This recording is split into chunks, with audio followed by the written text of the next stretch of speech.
Вам кажется, будто вы пытаетесь решить проблему, гоняя эту мысль по кругу, очень большие мучения, тратите очень много энергии, либо люди просто действовали как-то не потому, как я придумала это в голове. Я просто сильно истощалась, и вдруг я окажусь пустышкой и никчемной. Что уже оторвать эту больную голову, казалось, это ни хрена не так. Я их не определяю, и я за них не отвечаю. У многих людей бывает такое состояние, когда прокручиваешь в голове постоянно навязчивые тревожные мысли, идеи или чувства, без возможности их остановить, хотя пытаешься это сделать, без ощущения какой-то завершенности, без того, чтобы к чему-то прийти, а просто с мучениями, которые это сопровождают. И такое состояние очень долгое время было и у меня. Я хочу поделиться с вами, как я справилась с этим состоянием, что мне помогло, и дать вам один небольшой инструмент, который очень эффективен в работе с этими состояниями. Что если у вас тоже есть такая проблема, то оставайтесь и смотрите это видео до конца. Вообще в психологии такое состояние называется руминацией. Оно часто сопровождает тревожных людей, а у нас очень много тревожных людей, да, в современном мире. Кажется, будто вы пытаетесь решить проблему, гоняя эту мысль по кругу, но по факту вы ни к чему так и не приходите. Никакого реального прогресса в итоге так и нет. И это доставляет очень большие мучения. Плюс ко всему вы тратите очень много энергии на какую-то свою внутреннюю вот эту жизнь, вместо того, чтобы концентрироваться на настоящем и жить свою настоящую жизнь. Я хочу рассказать тут еще свою историю. Это моя проблема. Она меня сопровождала долгие годы. Еще с подросткового возраста я помню, как я была склонна к тому, чтобы прокручивать в голове какие-то диалоги. Особенно это часто запускалось на фоне стресса, когда у меня были какие-то проблемы или конфликты там, с родителями или в школе. То есть я могла потом часами обдумывать, кто что сказал, что надо было лучше ответить, как я в следующий раз буду говорить. Плюс к этому я еще продумывала сценарии, которые будут якобы происходить в будущем, и якобы что я буду говорить или делать при этих сценариях. Но спойлер, эти сценарии практически никогда так и не происходили так, как я задумывала. Либо они не происходили вообще, либо люди просто действовали как-то не потому, как я придумала это в голове. На тот момент я не понимала, что это меня сильно истощает. Я вообще не понимала, что со мной происходит, и, конечно же, какой-то саморефлексии у меня не было. В итоге я просто сильно истощалась, и, как я потом поняла, я раскручивала свою тревожность еще сильнее, становясь все более тревожным человеком по жизни.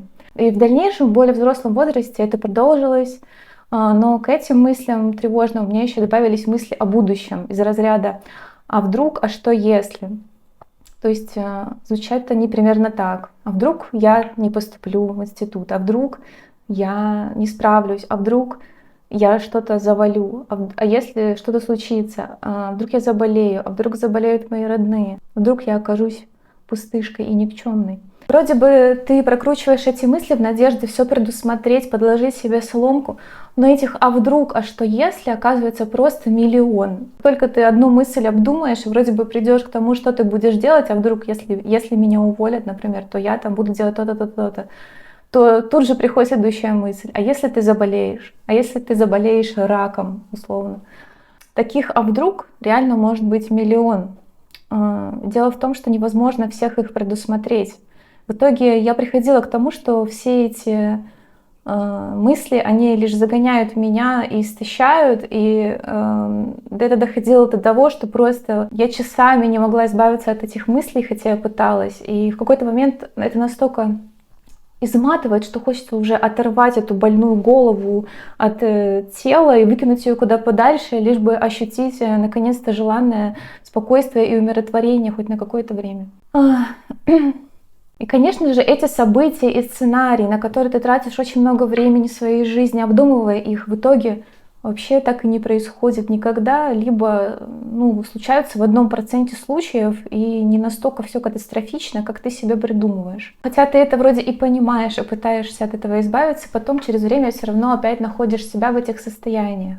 Так вот, с этого момента полезная информация. Что мне помогло больше всего и что я использовала для того, чтобы избавиться от этих навязчивых прокручиваний, тревожных мыслей. И я эти инструменты узнала, конечно же, когда я начала изучать психологию.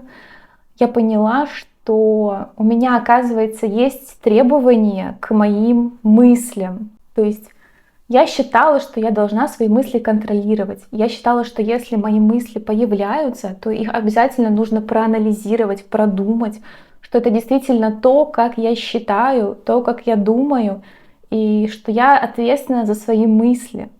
Но, как оказалось, это ни хрена не так. Я поняла, что эти мои требования к себе, они вообще нереалистичны. Что я требую от себя то, что я вообще не в силах исполнить.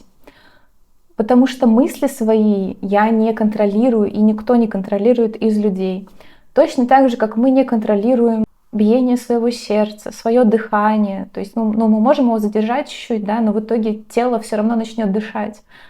Работу внутренних органов. Мы работу нашего ума не контролируем полностью. Тело делает это автоматически.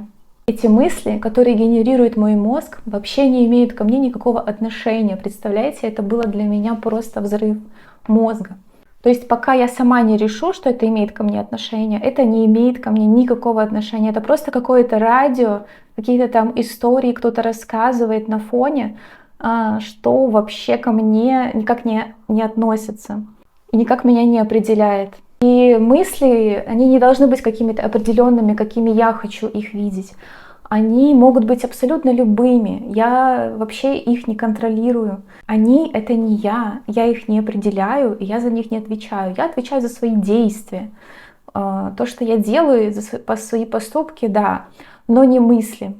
И знаете, это понимание, оно приносит сильнейшее облегчение. Когда слышишь это радио, у тебя получается отстраняться от этих мыслей и посмотреть на них со стороны, и понимаешь, Господи, насколько это далеко на самом деле от реальности, насколько это реально какая-то смешная история. И реально тогда возникает желание просто посмеяться над этим.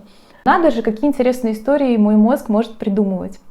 Такой навык следить за мыслями, но при этом в них не погружаясь, на самом деле является одним из навыков осознанности или mindfulness, которые следует тренировать, если вы хотите иметь более спокойный и ясный ум. Лучше всего тренировать это каждый день, независимо от того, приходят вам эти мысли или нет, потому что так вы прокачиваете этот навык.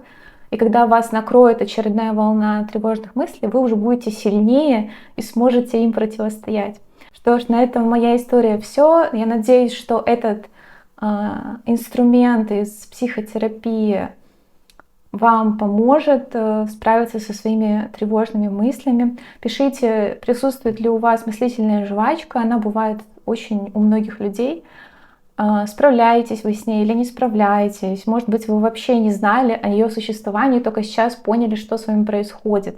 Если вам было полезно это видео, пожалуйста, поставьте мне лайк и подпишитесь на канал для того, чтобы не пропустить новые видео. Желаю всем спокойного ума и всем пока.